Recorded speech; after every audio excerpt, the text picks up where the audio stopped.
Hi guys! This is Summer Susie! Welcome to my channel!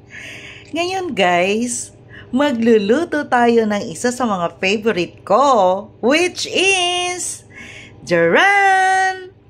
Binagoongang baboy! O, diba? So, eto guys, ito yung mga ingredients natin sa ating binagoongang baboy. Of course guys, kailangan natin ng pork belly. Ayan. So ito guys, hiniwa ko ng mga malalaking ganito. Kasi mamaya guys, liliit naman to guys dahil babawasan natin to ng oil. Ipiprito natin siyang ganyan. Something like that. Basta pakita ko na lang sa inyo guys. Tapos binabarang ko na ito guys ng salt and pepper. Okay? Tapos kailangan natin guys ng talong. So hiniwa ko siya ng ganito. Ayan.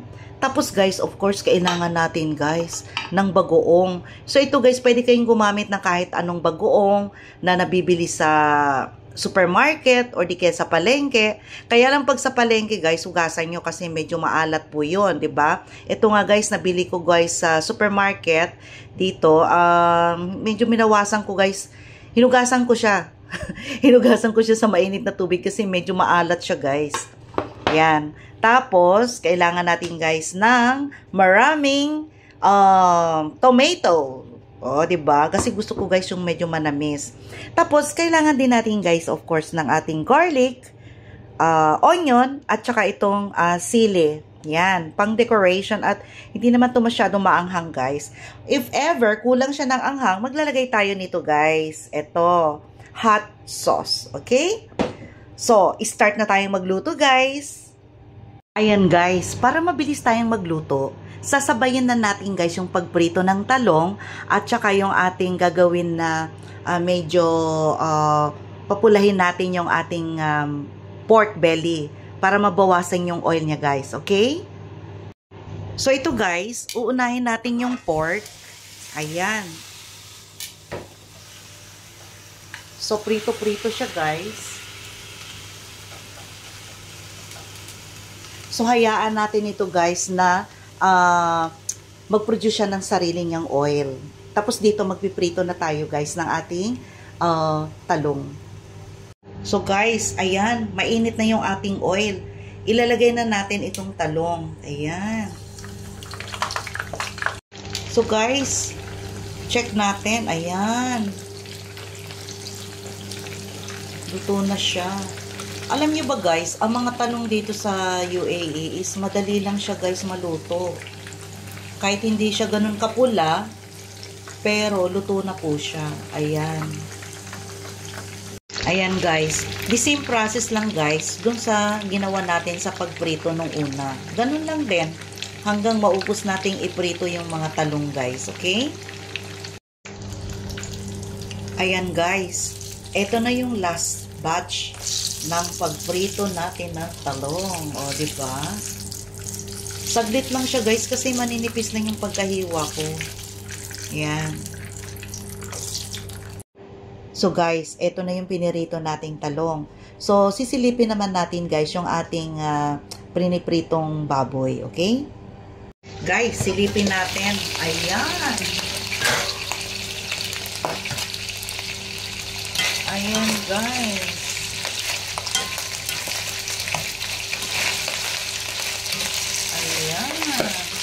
Oh my God. Yan, parang chicharon siya guys, so. Namumula. Yan, papulahin pa natin guys. Kasi hindi pa siya lahat nag-produce ng oil eh. Okay, see you back. Guys, eto na yung naprito natin. Siya nga pala guys, hindi ko na pinakita sa inyo na yung habang nagpiprito ako, lumalaban siya guys, grabe.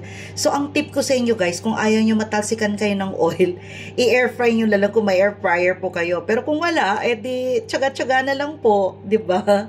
Okay guys, magigisa na tayo. So guys, yung pinirituhan natin kanina na baboy, eto po yun, binawasan ko lang guys yung oil. Ayan. So, mag-start na tayo guys ha. Ayan, mainit na po ito. Lagay na natin ng sibuyas or onion. Yan. Then guys, lagay na natin ang garlic.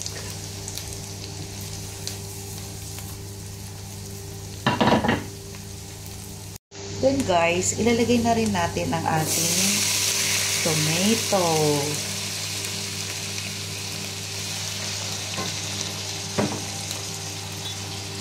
Ayan. So guys, check natin. Ayan. Pag ganito na guys, nilalagay ko na guys ang baboy. Yung ating anong tawag nito, yung shrimp paste or yung binagoongan, mamaya na pa siya ilalagay. Kasi gusto ko guys, palalambutin pa itong baboy.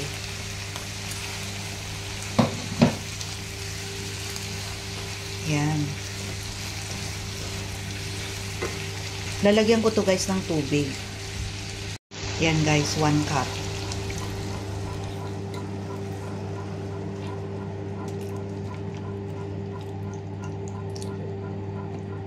Then, takpan natin guys. Guys, silipin natin. Ayan, natuyo-tuyo na guys, oh. Parang kulang pa guys yung lambot ng baboy. Dagdagan ulit natin ng water guys. Ito guys. Pakulo ulit. Ayan, takpan ulit natin guys ha. Masarap yung kainin guys na malambot ang baboy, di ba? Okay guys, check natin. Ayan. Malambot na siya guys. Ilalagay ko na yung ating pag-uong.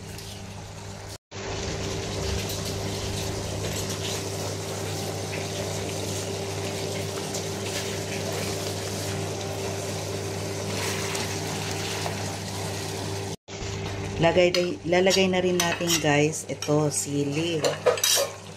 Lastly guys, itong ating talong. Ayan.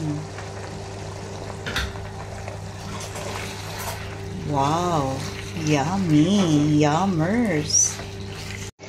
Guys, maglalagay tayo guys ng 1 kutsarang suka. Ayan.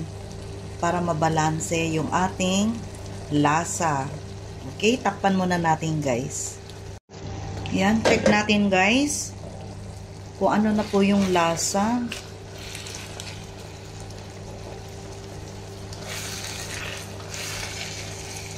Dahan-dahanan lang natin guys yung apoy. Ayan.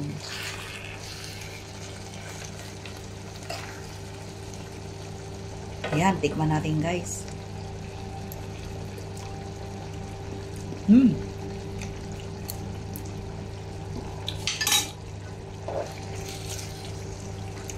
May kulang siya guys. Tansya ko yung sugar. Lagyan natin na 1 kutsarang sugar guys.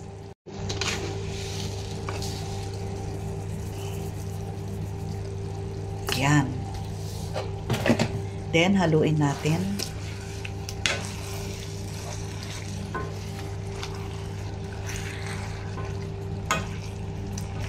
Sobrang lambot na guys ng ating karne. Itong masarap kainin guys kapag binagoongan. Ayan, 'di ba? Madali lang siya guys lutuin. Matagal lang yung pagprito. Ayan. So hayaan lang natin guys kumulo siya ng konti. Then tikman natin later. So guys, i-switch off ko na yung ating apoy. Ayan. Luto na guys yung ating binagoongang baboy. Ayan, ang sarap nito guys. Tikman natin guys.